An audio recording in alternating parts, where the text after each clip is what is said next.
မင်္ဂလာပါခင်ဗျာဒီနေ့ကတော့ထိုင်းနိုင်ငံတွင်မေလ1ရက်နေ့ကနေမှစတင်ပြီးတော့မှဝင်ရောက်လာမယ်ထိုင်းနိုင်ငံသားမဟုတ်သူတိုင်းအတွက်စတင်ကျင့်သုံးမဲ့ထိုင်းလိုက် Digital Arrival ကဖြည့်ဆွတ်ပုံဖြည့်ဆွတ်နည်းလေးအကြောင်းကိုထိုင်း Immigration ကနေပြီးတော့မှကြေညာထားတဲ့ဗီဒီယိုလေးကိုဘာသာပြန်ဆိုပြီးမှဖြစ်ပါတယ်ခင်ဗျာ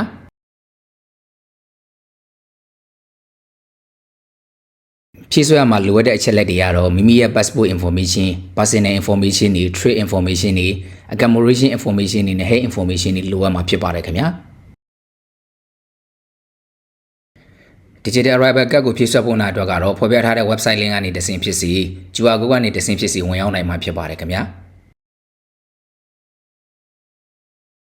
website တွေကိုဝင်ရောက်ပြီးတဲ့အခါမှာတော့ Arrival ကတ်နဲ့ Update Arrival ကတ်နှစ်မျိုးတွေ့ရှိမှာဖြစ်ပါတယ်ပထမဆုံးစတင်ဖြည့်ဆွတ်မဲ့လူတွေအတွက်ကတော့ Arrival ကတ်ထဲကိုဝင်ရောက်အောင်မှာဖြစ်ပါတယ်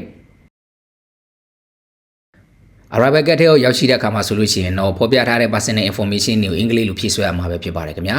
country ရော nationality ကိုရွေးတဲ့အခါမှာဆိုလို့ရှိရင် country code ကိုရိုက်ထည့်လိုက်တဲ့အခါမှာဆိုလို့ရှိရင်မည်သည့်နိုင်ငံသားဖြစ်တယ်ဆိုတော့လွယ်လင်းသူကိုရွေးချယ်နိုင်မှာလည်းဖြစ်ပါတယ် country code ကိုရွေးတဲ့အခါမှာမြန်မာနိုင်ငံသားတွေအနေနဲ့ MMR ကိုရိုက်ထည့်လို့ရှိရင်ရမှာဖြစ်ပါတယ်ဒုတိယစာမျက်နှာမှာတော့ trip information နဲ့ accommodation information တွေကိုဖြည့်ဆွတ်ပေးရမှာဖြစ်ပါတယ် trip information ကိုဖြည့်ဆွတ်ပြီးတဲ့အခါမှာဆိုလို့ရှိရင်တော့ဘယ်နိုင်ငံကနေပြီးတော့မှလာတယ်ထိုင်းနိုင်ငံတွင်ဘယ်နည်းမှာဝင်ရောက်မယ်ဘယ်နည်းမှာပြန်လဲထွက်ခွာမယ် flight number ဘယ်လောက်နဲ့လာတယ်ဆိုတဲ့အသေးစိတ်ချက်လက်တွေကိုဖော်ပြပေးရမှာဖြစ်ပါတယ်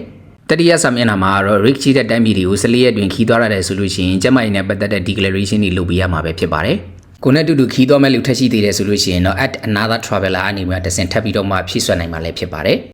အားလုံးဖြည့်ဆွတ်ပြီးတဲ့နောက်မှာတော့ preview ကိုကြည့်ပြီးတော့မှမိမိတို့ရဲ့ဖြည့်ဆွတ်ထားတဲ့အချက်လက်တွေမှန်မှန်ကြည့်စုစစ်ဆေးရမှာဖြစ်ပါတယ်။အကယ်၍အချက်လက်တွေမှန်ကန်မှာပါ active button ကနေပြီးတော့ဖြည့်ဆွတ်နိုင်မှာဖြစ်ပြီးတော့မှအချက်လက်တွေမှန်ကန်မှာကမိမိတို့ရဲ့ email address ကိုဖြည့်ဆွတ်ပြီးတော့မှ submit လုပ်ရမှာပဲဖြစ်ပါတယ်။ submission လုပ်ပြီးတဲ့အခါမှာတော့ရရှိလာတဲ့သက်သေထောက်ထားတွေကို screenshot ရိုက်ပြီးတော့ပဲဖြစ်စေမိမိတို့ဖြည့်ဆွတ်ထားတဲ့ email မှာတွားရောက်စစ်ဆေးပြီးတော့မှ download ချပြီးတော့ပဲဖြစ်စေတင်စီထားရမှာပဲဖြစ်ပါတယ်ခင်ဗျာ။ရရှိလာတဲ့စာရွက်စာတမ်းတွေကိုမိမိတို့ရဲ့ခီးသွွား passport နဲ့အတူထိုင်းနိုင်ငံကိုဝင်ရောက်တဲ့အခါမှာဆိုလို့ရှိရင်တော့သက်ဆိုင်ရာလူမှုကြီးကြပ်ရေးအရာရှိကိုပြတ်တက်ပေးရမှာပဲဖြစ်ပါတယ်။ Digital Arrival ကတ်စနစ်ကမေလ1ရက်နေ့ကနေပြီးတော့မှစတင်သက်ဝင်တာပဲဖြစ်ပါတယ်။ထိုင်းနိုင်ငံတွေကိုမဝင်ရောက်မီ3ရက်ကြိုတင်ပြီးဖြည့်ဆွတ်ရမှာဖြစ်တယ်လို့လည်းသိရပါတယ်။အားလုံးစီမီချုံမိကြပါစေခင်ဗျာ။